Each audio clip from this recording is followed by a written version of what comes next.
Temperatura de 29 grados. Hoy tenemos invitado y es un placer tenerlo al viceministro de Salud. Recién hablábamos en vivo y en directo con el titular de la cartera estatal actualizando los casos relacionados a coronavirus. Pero queremos hacer de esta mañana una charla distendida acerca de las medidas de prevención, estadísticas y qué precisamente medidas tomar. Claro, la idea es que la gente entienda en qué consiste todos estos procedimientos que se están llevando a cabo con una medida de prevención, que todos tomemos conciencia y también saber los números actuales y reales, no aquellos que a veces se divulgan a través de tantos grupos de WhatsApp y la gente, la señora, los señores que nos están viendo del otro lado, reenvíen. Entonces por eso ya le tenemos al viceministro de Salud, el doctor Julio Rolón. Gracias por compartir con nosotros esta mañana, doctor. Y bueno, la idea es esa, ¿verdad? Darle información certera. Así, gracias por la oportunidad. Un saludo a la audiencia y estamos para responder a todas las preguntas. ¿Cuántos casos confirmados ya, doctor? Rápidamente. Tenemos 5 casos confirmados. Teníamos una lista de sospechosos, de los cuales 7 han dejado de ser sospechosos y han dado resultados negativos. ¿De qué número? Y de un total de aproximadamente 24. De 24. Entonces, hay que entender que la lista de sospechosos va creciendo porque van apareciendo casos que eran contacto de los otros pacientes y que empiezan a tener manifestación clínica. Paciente sospechoso es aquel que, además de haber tenido un contacto, empieza a hacer sintomatología. Empieza a tener la famosa tos seca, un poco de fiebre, un poco de dolorcito, etcétera, etcétera. Ahí, en esos casos lo hablamos como sospechosos. 7 ayer fueron descartados efectivamente. Así mismo, de esa lista, 7 fueron descartados. ¿Y cuántos sospechosos tenemos? ¿Alguna idea de cuántos sospechosos? Y si eran 24 menos 7, ahí tenés. Pero lo que pasa es que la lista de sospechosos es dinámica porque va creciendo. Entonces, los números exactos yo en este momento no puedo decirte. Claro. La información es en relación con el dato que recibimos ayer, de que 7 de los sospechosos dieron resultado negativo. Y seguimos manteniendo la lista de 5 confirmados. ¿Estos 5 pacientes, doctor, están dispersos en distintos puntos del país? ¿O hay gente, como se decía en principio, tuvo contacto con el segundo caso confirmado? A ver, el primer caso está en el departamento central. El segundo caso está en Asunción. Los contactos de ambos casos fueron investigados, están siendo vigilados, pero el problema está en que ellos tuvieron un tiempo entre la entrada al país, los síntomas y el reporte, durante el cual entraron en contacto con muchas otras personas que finalmente se fueron autorreportando como contactos. Claro, ellos mismos dijeron... Claro, yo estuve cerca de él, me enteré que los contactos de esta persona trabajan en este lugar, yo también trabajo ahí y yo estuve con esa persona, porque generalmente los compañeros de trabajo entre ellos ya saben quién es. Entonces ahí empiezan a autorreportarse y eso es muy importante. Lo mismo ocurrió con el otro caso. Y ahí hay un detalle que es trascendente. Ambos casos vinieron de países que no tenían declaración de circulación comunitaria. ¿De qué países estamos hablando? El primero vino de Ecuador. Ecuador. Y el segundo de Argentina. En ambos casos, nosotros haciendo el análisis y el nexo epidemiológico nos dimos cuenta de que uno, por un lado, estuvo en un concierto en Córdoba, luego fue a Buenos Aires, y el otro tuvo una vida totalmente alejada de la posibilidad de estar con algún contacto que los ecuatorianos clasificaron como importado. Entonces, ¿qué dijimos? Pero quiere decir que hay circulación comunitaria en estos países. Fue la primera conclusión que quitamos, ¿verdad? Claro. Pero nosotros eso no podemos afirmarlo porque cada país tiene su autonomía, su protocolo. Si bien todos los países trabajamos en conjunto con este tema del COVID, porque acá se reporta a Washington y Washington después se encarga de reportar a los países y nosotros paralelamente hacemos un refuerzo de información. Es decir, este caso, el paciente de 61 años, internado en la terapia intensiva de un hospital privado, que estuvo en Córdoba, en Buenos Aires, al ser confirmada la presencia del coronavirus, nosotros informamos a Washington, pero también le informamos al director de Vigilancia Sanitaria de la Argentina. Entonces, ¿por qué es importante mantener esta comunicación? Porque a través de esa comunicación, Argentina y Ecuador estudiaron las posibles causas o los posibles contactos o el lugar en donde pudo haberse contagiado para decir, bueno, mantengamos la calma. Esto no es que circula ya en la comunidad, sino había sido, él estuvo en tal parte y ahí estuvo con... Es decir, las conclusiones, gracias a esta información, ellos quitarán y en su momento dirán. Ahora la OMS declaró pandemia, entonces por lo tanto importa poco ya de dónde uno viene, sino cómo uno está. Si uno llega al país y está medio engripado, resfriado, ese paciente tiene que ser sometido a un análisis y un control. Ahora, doctor, el primer caso que vino de Ecuador, ¿cuántos años? 32. 32, una persona sumamente joven que también ahora se encuentra, esto es en el departamento central. Sí, él está evolucionando súper bien. Él presenta un caso, siempre presentó un caso dentro de lo que se caratula caso leve. Leve. Doctor, ¿cuál es el protocolo para los hospitales? Porque precisamente lo que queremos evitar es la circulación de información falsa. Y dentro de toda esa información falsa que queremos hacerle entender a la gente, que es falsa precisamente, hablan de evitar ir a los hospitales en donde supuestamente estuvieron los enfermos. Los hospitales evidentemente tienen sus medidas protocolares ante un caso como este, si no nadie va a ir a los hospitales. Totalmente, totalmente. No es así mismo y la gente puede estar confiada en el sentido de que si yo soy asegurado de un hospital privado, sí, tengo que llamar y evaluar cuál es la situación.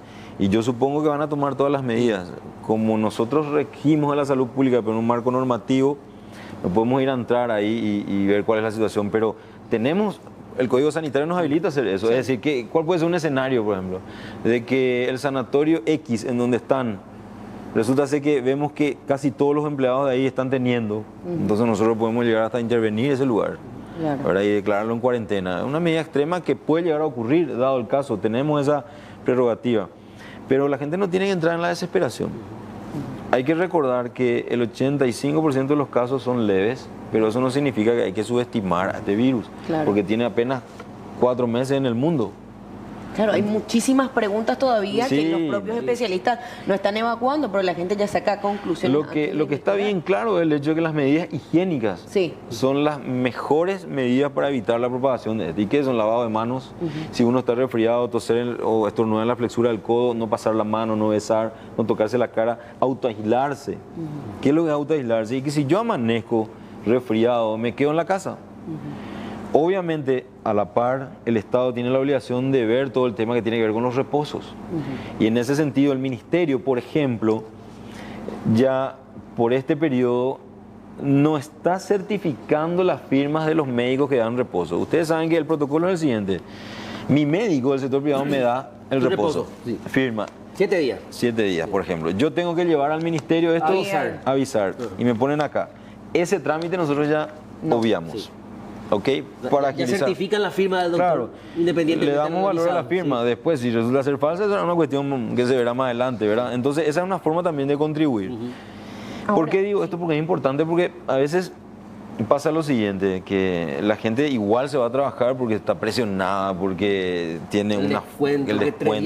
Entonces ahí se apela un poco a la conciencia de los dueños de negocio. De la patronal. De la patronal, y entender que está en una situación extraordinaria. Es una medida restrictiva histórica desde el punto de vista de las medidas sanitarias que se tomaron. Y nosotros lo que tenemos que hacer acá es respetar a rajatabla la resolución 90 por la cual se establecen las medidas para mitigar la propagación del coronavirus. Doctor, en la mayoría de estos casos, ¿cómo nosotros podemos ir diferenciando? Cuadro alérgico, una gripe, una influenza y el COVID. Porque es diferente, bueno, tenés tipo de repente estornudas y son síntomas muy similares, evidentemente todos, pero mira, como estamos en este tema de la alarma, cualquier estornudo a veces uno ya mira como un ataque terrorista. Exactamente. Sí. Hoy todos los que están resfriados son estigmatizados, sí. Y los que tosen peor todavía, o sea, sí. Bueno, la sintomatología en todos los casos respiratorios empieza siendo la misma. Okay. Vos tenés influenza tipo A, tipo B, para influenza, sincicial, adenovirus, COVID. Todos empiezan siendo lo mismo, tos, fiebre. Después la influenza, que típicamente llamada gripe, que es un nombre técnico, ¿verdad? La gripe empieza a tener más síntomas. Tu tos se vuelve más catarral, tu estado general se altera, tenés mucha fiebre, te tumba, la gripe tumba. Las otras que son intermedias pueden o no afectar tu estado general. Y el COVID se caracteriza por tener fiebre, una tos seca, dolor de cabeza, la parte blanca de los ojos rojos y un poco de malestar. Eso en el 85% de los casos. Si vos tenés una enfermedad de base, es decir, sos diabético. Patología de base. Sí, la famosa comorbilidad. Comorbilidad. Ese es el clásico término. Tenés, por ejemplo, una cardiopatía, o tenés hipertensión, tenés una diabetes mal curada, o no sabías que tenés diabetes y ahí empezaste a ponerte mal. Si vos tenés esos componentes, sea una gripe o sea un COVID, pueden llevar a la complicación del cuadro. ¿Y qué significa complicación? Y bueno, no está pasando en los 4 o 5 días que tendría que empezar a mejorar, mis síntomas se alargan, empiezo a tener dificultad respiratoria y ahí cuando aparece la dificultad respiratoria se convierte en un signo de alarma. Y esa persona está obligada a consultar. Pero si las personas adultas tienen el TCD famoso, la tosecita seca, Claro. fiebre, no hay necesidad de repente que consulte. Claro. Pero le puede llamar a su médico personal a contarle, o si no tiene un médico personal, llama a los números que vamos a ir habilitando y vamos a ampliar. Claro. ¿Por qué esto? Habitualmente el adulto, si tiene TCD, no se va a consultar. No. Pues sabe que le pasan 4 o 5 Mi días. alergia nomás. Ahora, después de 4 o 5 días, empieza su catarro, se cambia de color de amarillo a verde, empieza a estornudar más, a tener esa tos y a sentir que no puede respirar, ahí se asusta. Y ahí va. Ok, entonces eso es importante, porque si no, cualquier gripe o cualquier situación, me siento un chiquitito mal, ya la gente va a estar abarrotando La todos idea los no es centros colapsar, asistenciales y la idea no es esa, o sea, ser también conscientes y tomar la medida que usted decía, autoaislarse, tomar las medidas de higiene. Y tengo muchas consultas, la gente nos está escribiendo al WhatsApp. Andrés Martínez es el que nos escribe, un televidente, y me dice, explican mucho acerca de los síntomas, eso es importante, pero nos pueden comentar si hay algún remedio, hay algún tratamiento, cómo es la cura para el caso. Bueno, quiero hablar de todas las enfermedades respiratorias porque es importante para que se entiendan. Y volvemos al ejemplo, vamos a usar la gráfica de influenza, para influenza, otros virus y COVID. Todos, así como tienen de base los mismos síntomas al inicio, y después se va diferenciando la influenza, todos de base tienen el mismo tratamiento. Antifebril para la fiebre y si está congestionado, un descongestivo. A la par, obviamente, el reposo, la alimentación, las medidas higiénicas. Todos tienen el mismo tratamiento y eso se llama tratamiento sintomático. Es decir, vos no estás atacando al bicho, sino los síntomas. Sí, estás apaciguando tus síntomas o estás disminuyendo esa molestia para que vos puedas seguir llevando una vida tranquila en tu casa, reposando. Después, si hay alguna complicación, se agregan otros tratamientos. Por ejemplo, la influenza que está acá empieza a tener tos con catarro, le puede agregar un expectorante. El COVID-19, si le afecta a una persona con antecedentes, va a tener dificultad respiratoria, se va a ir al médico y ahí se va a evaluar. Le van a pedir una placa y van a ver si hay un componente así raro. Y de acuerdo a eso el médico le va a decir, mira, lo que podemos hacer es agregarle o no tal cosa, pero nada específico en relación con el virus COVID. Perdón, con el virus SARS que genera la enfermedad llamada COVID-19. Y eso es importante. Y de nada sirve que tomen hojas de esto, aquello, lo otro. Importante. Va a evolucionar en su tiempo. Es importante aclarar que todas las virosis tienen un periodo de evolución, las virosis respiratorias, que oscila generalmente entre 5 y 7 días, a veces van a 10 días. Y generalmente si no se cura, si no empieza a mejorar al 5º o 6º día, es porque se sobreinfectó por una bacteria. ¿Qué es lo que ocurre en la gripe? Famoso, en las consultas pediátricas las mami vienen y los papis vienen y te dicen, doctor, está con un resfrío, bueno, le examinaste, tiene la garganta roja, hizo un poco de febrícula, 37,8, 38. 4 o 5 días después te llama y dice, doctor, no mejora. Le traen, le auscultas el pecho y tienen chillido de pecho. ¿Por qué? Porque las virosis a los alérgicos le hace despertar su alergia, sobre todo la respiratoria. Le pedís una plaquita y de repente si ves mucho catarro, entonces le agregás algo que puede ser un antibiótico. En ese caso, eso no ocurre con el COVID. El COVID-19 tiene la particularidad de que en la mayoría de los casos es leve y si se complica con algo que requiere una hospitalización y casi ya terapia intensiva porque tiene la particularidad de que afecta el pulmón y genera una fibrosis. Los otros virus lo que generan son un proceso inflamatorio, rompen la barrera y ahí viene una bacteria y aprovecha, ahora yo voy a aprovechar y voy a infectar. Entonces en vez de desaparecer en 5, te va y te lleva 14 días. Y eso es importante que se entienda porque las medidas para impedir la transmisión son las mismas desde la influenza hasta el COVID-19. Y nosotros con esta resolución lo que queremos es, lo que hicimos fue suspender todas las actividades que generen aglomeración para evitar la transmisión de este virus que tiene la particularidad de transmitirse muy rápido. Sí, fácilmente. Ustedes recuerdan que al inicio en China explotó, entonces la curva epidemiológica era picuda. Sí, impresionante. Y esta medida tiene 2 elementos de salud pública muy importantes.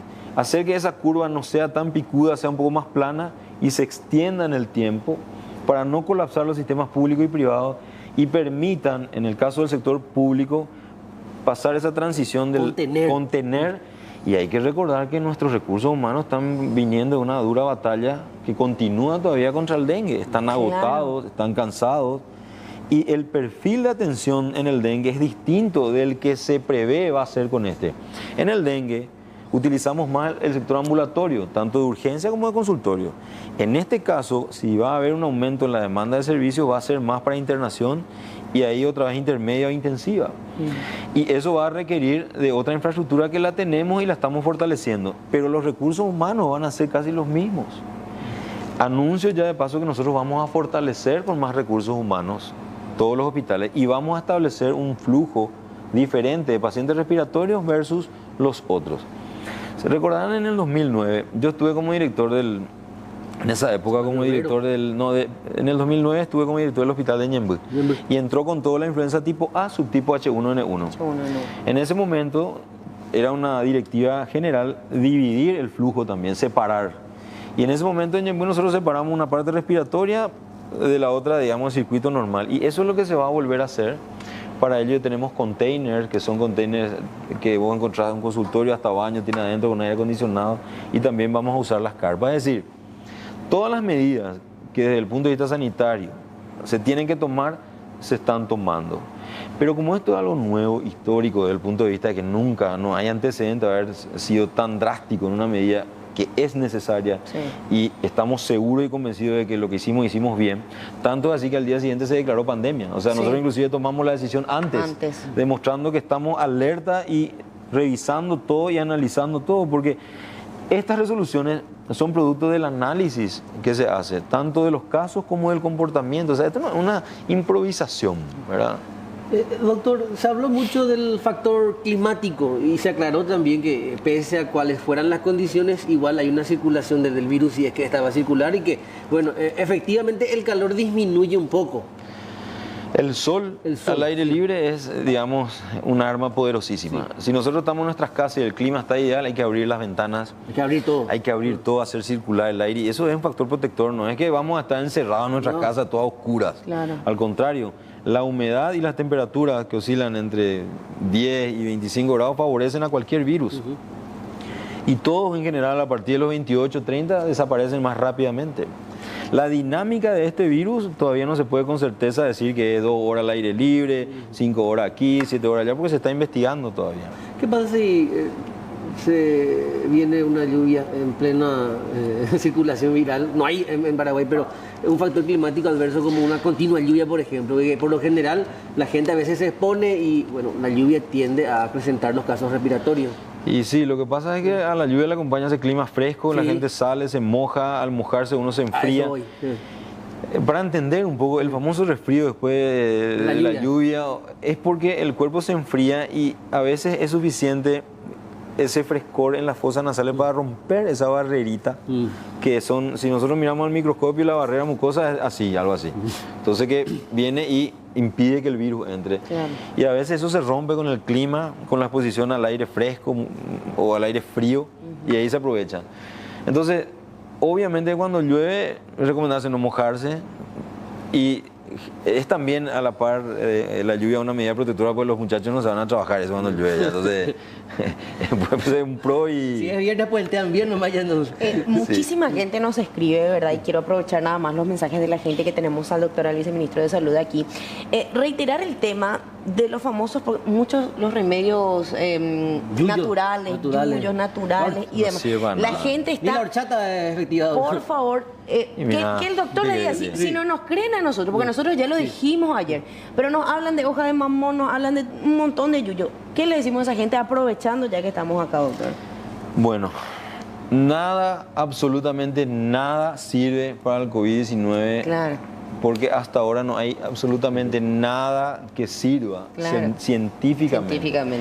¿Qué es lo que pasa? Aquí vamos a romper, porque yo soy gastroenterólogo pediatra y en mi especialidad he recibido a muchos niños con una cicatriz, una al lado de otra en forma de rayita marcada en la zona del hígado. Cuando empecé a estudiar eso me interioricé, y inclusive la mamá de un amigo es una de las que se hacen llamar médica, ¿verdad? Y me fui y conversé con ella, y quiero decirle lo siguiente: las enfermedades virales tienen una evolución espontánea. Es decir, que vos sabés que empieza acá y va a terminar en un 5 o 7 días. Y si no termina ahí, hay que investigar, ¿ok? Con el tiempo, muchas personas avivadas entienden que es así y lo que hacen es lo siguiente, y voy a poner de ejemplo la experiencia que yo viví en relación a la inflamación del hígado, que se conoce como hepatitis, que solamente significa hígado inflamado. Bueno, resulta ser que cuando vos recibías al paciente, al bebé de 3, 4 años que tiene 5 rayitas, los padres te cuentan que todos los días le llevaban y le ponían, con este se va a sanar más rápido. Mañana tenés que venir para volver a hacer lo mismo. Segundo día, tercer día, cuarto día, quinto día.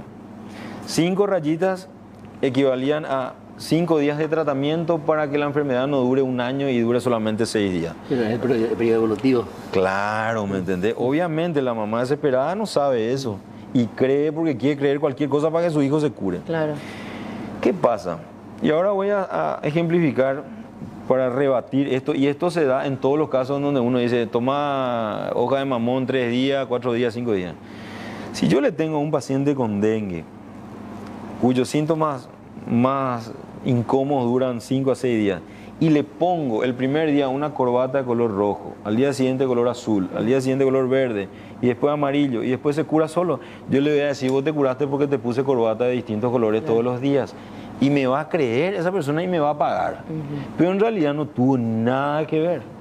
Entonces, doy este ejemplo exagerado que se vive para decirles a todos que no caigan en la trampa de pagar por una receta que dice toma jugo de esto, aquello y lo otro. Obviamente que un jugo de frutas naturales es bueno para la salud. Obviamente que una alimentación con frutas y verduras y carne en proporción adecuada es bueno para la salud. Pero esta historia de que yo te voy a conseguir tomar limón bajo el sol 3 horas y después tomar caliente y que mate la garganta, después vas a consultar por irritación de garganta, claro, y por esa irritación te va a entrar un virus. Por último, con respecto a las frutas de estación, en este caso los cítricos, ¿contribuyen? Claro que contribuye. La naranja, el pomelo, mucho Todo, limón. la vitamina C dentro de su componente natural está demostrado que tiene una acción no solamente en el sistema inmunológico, sino en los tejidos, es decir, sumada la vitamina C a otras vitaminas y otros componentes, sirve para mantener el cuerpo en equilibrio. Claro. Ahora, agradeciendo la presencia del doctor, simplemente para resumir, la gente que estuvo pendiente de la entrevista o que se prende ahora, 5 personas son las confirmadas por casos de coronavirus, 7 ayer se descartaron como sospechosos, están haciendo un monitoreo, esperemos que ya tengamos las cifras de sospechosos que van en aumento, ¿verdad? Porque son controles que se están haciendo, y reiterar, si tiene una gripe, pues muchísima gente, tengo fiebre, me duele la cabeza, no sé qué, y ya se quiere ir al hospital. No es necesario irse ahora en este instante, tomar la medida de autoaislarse como cualquier otra gripe, y en el caso de que esto avance, ahí sí, ¿verdad? Conocerse a sí mismo y el proceso evolutivo, claro, de un estado, de un cuadro gripal. Por último, el saludo, doctor, me decía así. Ya Ni siquiera el codo. Ni el codo. Y es un saludo gestual, porque si vos te pones a analizar, y nosotros recomendamos hacer esto, uno tiene la garantía que no se va a ir hacia ahí. ¿Y qué Entonces, vas a hacerlo así le está transmitiendo. Entonces, lo que se recomienda es el saludo gestual. ¿Sí? ¿Qué tal? ¿Cómo estás? Y con relación a la aglomeración de gente, decías hace rato, doctor, y perdón que use este ejemplo, en velorio solo los familiares es lo recomendable. Y lo recomendable es que todas las actividades que generan aglomeración se reduzcan. Sí. En el ámbito familiar, cuando se trata de despedir a un ser querido por fallecimiento, y también en el caso de que se festeje un cumpleaños, ¿verdad? Tratar de reducir. Esto, señores, es una medida que nosotros estamos tomando como ministerio basada en el estudio científico de la situación actual. No es una medida alocada, apoya al gobierno en todos los aspectos. Todas las demás dependencias del Estado están alineadas a esta resolución y hay que cumplirla. Acá hablamos de suspender las actividades, no hablamos de recomendarte evaluar si suspendes o no. Y las que no cumplen van a recibir las sanciones, que van desde 100 jornales mínimos hasta la suspensión temporal de tu local o definitiva de tu local por incumplimiento. Y eso tiene que quedar claro. Y un último mensaje, si me permiten. Sí. Hay que mantener la tranquilidad, hay que entender que se trata de una nueva enfermedad que no, si bien hay datos estadísticos que hablan de que en la mayoría de los casos son leves, no tenemos definitivamente la forma de decir esto va a ser así por siempre. Entonces, mantener la calma, creer en las instituciones públicas, no darle cuerda a la desinformación que circula en los chats de exalumnos, de futboleros, de mamá, papá, amigos, etcétera, etcétera. Y si uno tiene una enfermedad respiratoria, autoaislarse, llamarle a su médico de cabecera y si no tiene, llamar a los números que serán dados próximamente. Ahora pueden llamar al 911 y de ahí se le deriva a uno, pero tienen que tomar esas medidas porque vamos a protegernos nosotros, a nuestros hijos y a las personas susceptibles, a nuestros abuelos que están ahí temerosos. Entonces, esas son medidas que hay que asumir, hay que cambiar hábitos y esta resolución va a poner a prueba la conducta social del Paraguay. Totalmente. Esperemos que todos cumplan. Y si me permitís un último mensaje, un consejo a los colegas que se quieren erigir en científicos y en Y que expertos, tuvieron la oportunidad de hacer algo. y que tuvieron la oportunidad en su momento de hacer algo y no hicieron nada. Dejen de aprovechar esta oportunidad para querer convertirse en voceros de nada, porque ahora esta resolución está vigente, hay que apoyar y el liderazgo que tienen en sus ámbitos, que sea un liderazgo positivo y que transmita la calma. De nada sirve salir a hacer declaraciones contrarias a la resolución, porque ninguna de esas declaraciones van a hacer que estas medidas se reviertan, porque estas son medidas que están tomadas sobre la base y fundamentaciones científicas y es lo que corresponde. Entonces yo hago un llamado a la paz social y a los líderes, que sean líderes positivos en este momento y que si tienen dudas y si tienen diferencias con respecto a los contenidos, que se acerquen al ministerio y que aporten positivamente, pero aunque no me salgan a hablar ahí como grandes personalidades, cuando que en su momento que tuvieron la oportunidad no hicieron absolutamente nada. Gracias. Gracias, doctor. Muy amable. Gracias por la presencia. Perdón. Seguimos avanzando.